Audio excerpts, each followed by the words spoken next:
Eulogy.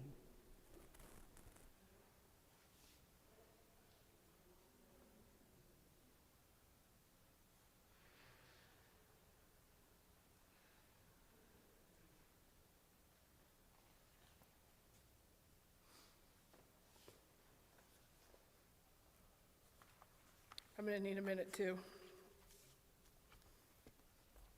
Okay. Just look at this gathering we have in the church today. As an extrovert extraordinaire, my mom would have given anything to welcome everyone and see your faces. She would thank you for attending. So because she cannot do that, I will do that on her behalf. Thank you from the bottom of my heart. Let me say this. The prospect of preparing my mom's eulogy is extremely overwhelming. I didn't want to do it.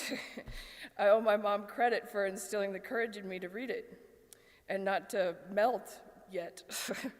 I must also say I credit my dad's support when I expressed my nerves to speak in church, and I rehearsed this in front of him about 3 times so I could read it. So who was Mom, who I called the Linda? A big sister to 7 daughters born to Connie and Joe Catanzaro, a beloved wife of 45 years and a partner for 2 more, and a teacher and mentor to students, family, and friends. I hope to reflect in this brief time I speak to you about how much my mom appreciated levity and wit interwoven even into somber times. That may puzzle you. After all, who sees a funeral as a time for wit? But heck, Mom's favorite movie was 4 Weddings and a Funeral, and the movie is a dramedy/comedy, and it's mostly witty, yet it had incredible moments of melancholy, namely the aforementioned funeral. Today, the script is flipped. While I try to add a dash of wit into this eulogy, to keep my composure mainly, underneath any smile I may have, I'm deeply somber.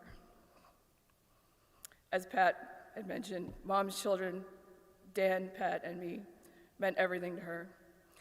Mom took a keen interest in all of her children's pursuits, as Pat also mentioned. My brothers and I all loved music, played various instruments, sang in chorus, and my oldest brother, Dan, is a voracious reader of novels, maybe even more so than Mom, and probably has thousands of pounds of books worth of novels. Patrick received every encouragement to pursue a career in videography from his earliest days picking up a camcorder, and I wrote in here in the 90s, but it was probably the 80s. As for my hobby, my first hobby, Mom ignited it. Picture this, 1989, I was only 3. Mom and I sat down, this is one of my first memories. I would tell her imaginative fairy tales I made up on the spot, mainly about what 3-year-olds think about, fairy princesses, ponies, kitty cats. She would jot them down, and I drew the artwork. My artwork has not really improved since then, 1989, hard to imagine, perhaps, but the fact is that my mom taught me how to write before I could even read. This gift was instilled undoubtedly through nature, but definitely more so through nurture. Mom was cheerful and instilled imaginative creativity in all her children.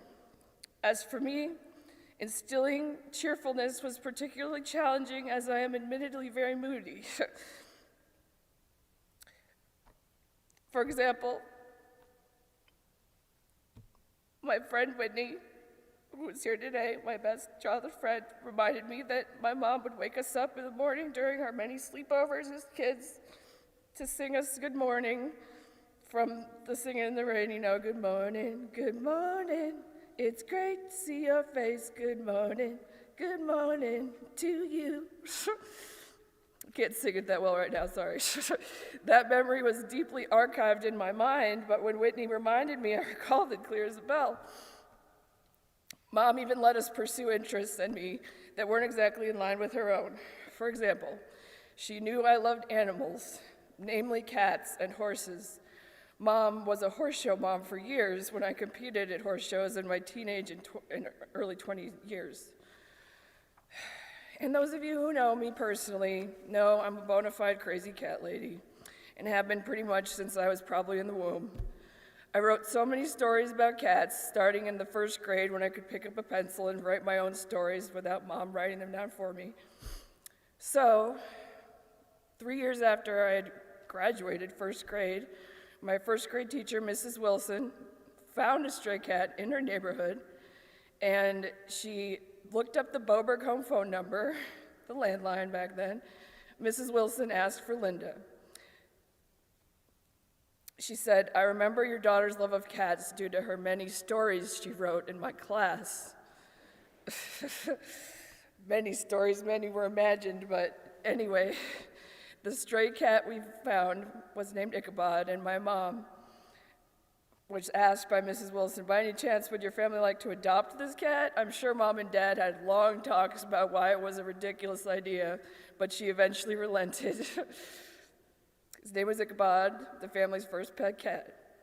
Mom grew extremely attached to him, and he was a saint among cats, and no other cat could compare to him afterwards, according to my mom.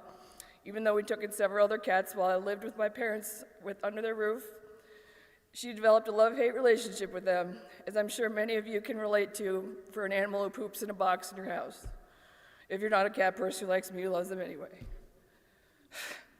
And I see some of you are laughing probably because you don't like cats, but remember, some of us do. As my outro, Mom was always honest with me when it counted. She was, first of all, Mom, not a friend. She was my most dedicated ally, even when I was admittedly, and even still for my dad and probably my whole family, a very difficult person to love. She gave me challenging yet necessary life lessons and stuck by me to make sure I finished those assignments.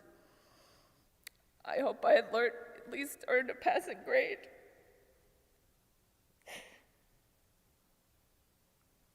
Mom, the one thing you never taught me, but I can't begrudge you that, and I'll have to learn on my own, is how to live life without you.